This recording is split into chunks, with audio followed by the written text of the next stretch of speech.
আমার এই বাচ্চা ব্রাইড সোনার গয়না পরতে পারবে না বলে তার জন্য কোনো দুঃখ করেনি, বরং সোনার অবিকল এমন কিছু জুয়েলারি নিয়েছে যেটা দেখলে যে কেউ ভাববে যে এটা বুঝি সোনারই গয়না। অনিশা এক্সাইটেড? কতটা?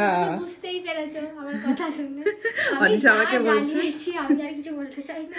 অনিশা আমাকে বলছে তুমি কিন্তু আমার ভিডিও করবেই করবে। আমি না, সবাই বলে দিয়েছে তুমি দেখবে, সবাই ফ্যান, সবাই কমেন্ট করবে। ও আমাকে বলছে পুরো পাড়া তোমার ফ্যান। সকাল থেকে বলতে এসেছে কখন আসবে কখন আসবে। চলে এসছি। ওকে, ভীষণ হাসি খুশি মিষ্টি স্বভাবের আমার এই ছোট পুচকি ব্রাইডটা, ওকে আমি এই জন্যই বললাম, ওর কিন্তু বিয়ের বয়স হয়ে গেছে আগেই বলে দিই। আর ওর দেখতে এরকমই বাচ্চা বাচ্চা, বাট ওর একদম ভীষণভাবে ম্যাচিওর, ভীষণ আন্ডারস্ট্যান্ডিং একটা মেয়ে। আর ওর থেকে আগেই শুনে নিও কেমন মেকআপ চাই। কেমন চাও বল আমার থেকে? তোমার যেমন ইচ্ছা তুমি সেরকম করে দিও, শুধু লিপটা একটু রেডের মধ্যে রেখো, নিউড করব না। আচ্ছা, আর বাকি তোমার ইচ্ছা। কলকা করব? হ্যাঁ, একদম পুরো বাঙালি ব্রাইড যেমন হয় A to Z। আচ্ছা আচ্ছা, ঠিক আছে, চলো শুরু করি তাহলে।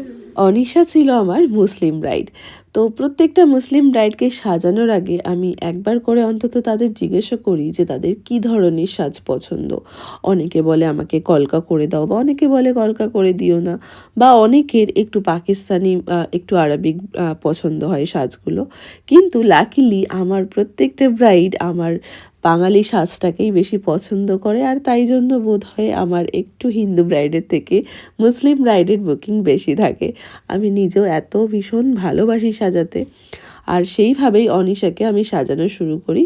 আর ওর স্কিনটা যেন তো একদম মাখন, মানে আমি জানি না ওর বয়সটা কম হওয়ার কারণে কিনা এত স্কিনটা এত ভীষণ ভালো, কোনো রকম কিছু দাগ নেই, স্পট নেই, একদম ফ্ললেস একটা স্কিন। যাই ইউজ করছি না কেন ওর স্কিন থেকে কিন্তু একটা ন্যাচারাল গ্লো আসছেই।